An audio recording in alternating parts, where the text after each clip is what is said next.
আসসালামু আলাইকুম। আজকে আমরা এই জায়গাতে খুবই বেদনার্ত খুবই ভারাক্রান্ত মন নিয়ে এই জায়গাতে আপনাদের সামনে দাঁড়াইছি। এই পরিবেশ পরিস্থিতি আমরা কখনোই কামনা করি নাই যে এরকম একটা ঘটনার সম্মুখীন আমরা এই জায়গা থেকে হব। তা আমরা তো হচ্ছে কাবিলপুরেরই মানুষ, তাই না? কাবিলপুরেই আমাদের জন্ম, কাবিলপুরেই মৃত্যু হবে, কাবিলপুরেই আমাদের হচ্ছে দাফন কাফন সব কিছুই হবে। তো আমরা এই কাবিলপুরেই আপনাদের জন্য একটা সেবামূলক প্রতিষ্ঠান দাঁড় করায় দিচ্ছি, সেটা আপনারা জানেন। দীর্ঘ 16 বছর এই আলোর প্রদীপ আপনাদেরই সেবা দিচ্ছে। আমরা কিন্তু এই সেবাটা দেই, উপজেলার অনেক জায়গায় দেই, কিন্তু এই ম্যাক্সিমাম সেবাটা কিন্তু কাবিলপুরের মানুষই পায়। আপনারাই পান না? আপনারাই কিন্তু পান। আমরা কিন্তু ওই সে চরের মধ্যে থেকে, মধুপুর থেকে, তেকানি থেকে লোকজন ভাড়া করে নিয়ে এসে কিন্তু এই জায়গায় কাউকে কিছু দিই না। যা কিছু সুযোগ সুবিধা আপনাদেরকেই দিই, এই গ্রামের মানুষকেই দিই।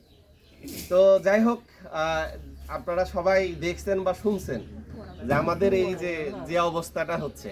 মূলত আজকে আপনাদেরকে ডাকছি যে এতদিন তো আপনাদেরকে আমরা ডাকছি অন্য বিষয়ে, আজকে ডাকার বিষয়টা একটু ভিন্ন। যে এই যে আমাদের যে ক্ষতিগুলো করলো যারা, সেটা যেই করে থাকুক, সেটা আপনারাও হয়তো বা জানেন, আমরাও জানি। সেই নামগুলো আমরা এই বিষয়গুলো এখানে আনবো না। আমাদের যে ক্ষয়ক্ষতিগুলো যারা করলো, আপনারাই বলেন তারা কি ভালো কাজ করছে? একটু জোরে বলেন। তাইলে এই যে খারাপ কাজটা করলো, এই জায়গা থেকে সেবাগুলো আপনারাই পাইতেন, আমরা পাইতাম না। আপনারা বিশ্বাস করেন, এই জায়গা থেকে একটা টাকার কোনো জিনিস আমি আমার বাড়িতে বা আমার আত্মীয় স্বজনের কারো কাছে দেই না।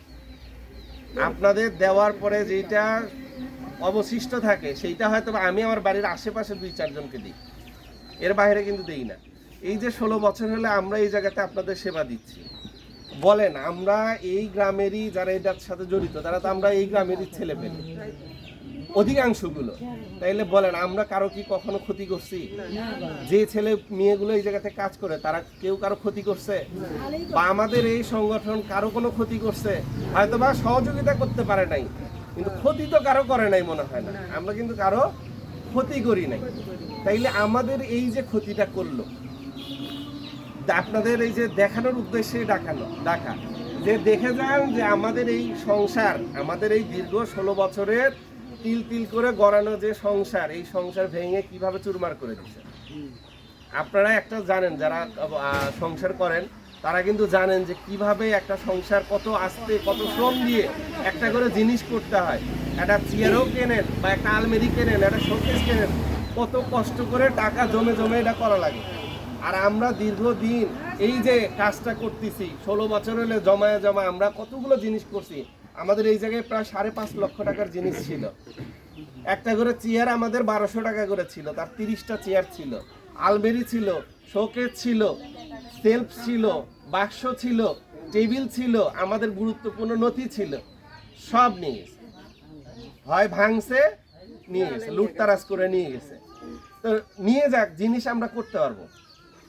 আল্লাহ আমাদের তৌফিক দিছে, আমরা জিনিস আবার করতে পারবো। তো যে কাজটা করলো, এর নিন্দা জানানোর ভাষা আসলে আমাদের নাই। আপনারা গ্রামবাসী, এই বিচার আপনাদের কাছেই আমরা দিই যে আপনাদের যদি এই প্রতিষ্ঠান কোনো সেবা করে থাকে, একদিনের দিনেও যদি উপকার করে থাকে, তাহলে অবশ্যই আপনারা আমাদের সাথে একাত্মবদ্ধ থাকবেন, সহানুভূতি নিয়ে থাকবেন, পাশে থাকবেন।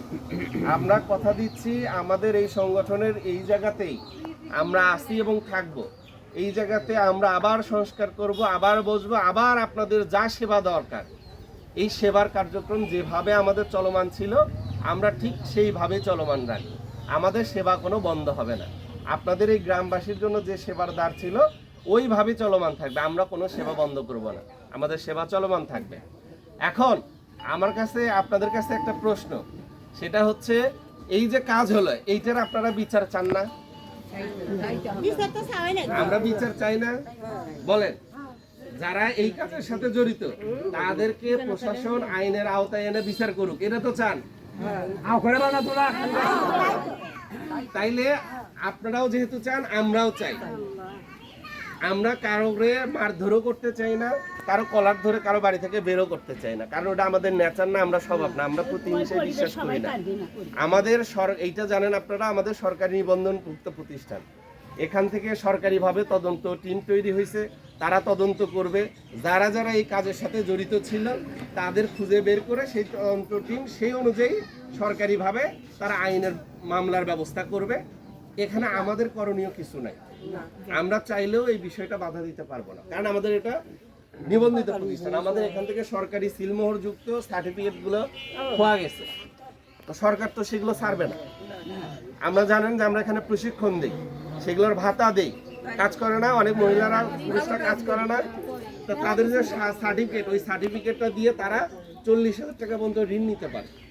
তো এই সুযোগটা কিন্তু নষ্ট হয়ে গেল তাদের জন্য, যাদের সার্টিফিকেটগুলো চুরি হয়েছে তাদের কিন্তু এটা নষ্ট হয়ে গেল। তাইলে আপনারা যদি আমাদের সাথে একাত্মতা প্রকাশ করেন, আপনারাও যদি মনে করেন যে না এই ঘটনার সুষ্ঠু বিচার করা দরকার, আচ্ছা তাইলে ওখানে যাচ্ছেন কেন? আপনারা আমাদের সাথে কথা বলেন, আমরা আপনাদের কথা দিচ্ছি, আমাদের সেবা যা কার্যক্রম যেভাবে ছিল ওইভাবেই এখানেই থাকবে। এর যেহেতু আপনারা চাচ্ছেন যে আমাদের সাথে এই ঘটনার বিচার হোক, আমরা প্রত্যাশা করব যে আমরা এই প্রতিবাদ সভা শেষে আমরা একটু শান্তিপূর্ণভাবে এই রাস্তার এই সাইড দিয়ে লাইন ধরে দাঁড়াবো, একটা মানববন্ধন করব, জাস্ট একটা ছবি উঠবে, এই ছবিটা আমাদের ডকুমেন্ট হিসেবে থাকবে, নিউজে যাবে যে কাবিলপুরের মানুষ যারা সেবা ভোগী ছিল প্রতিষ্ঠান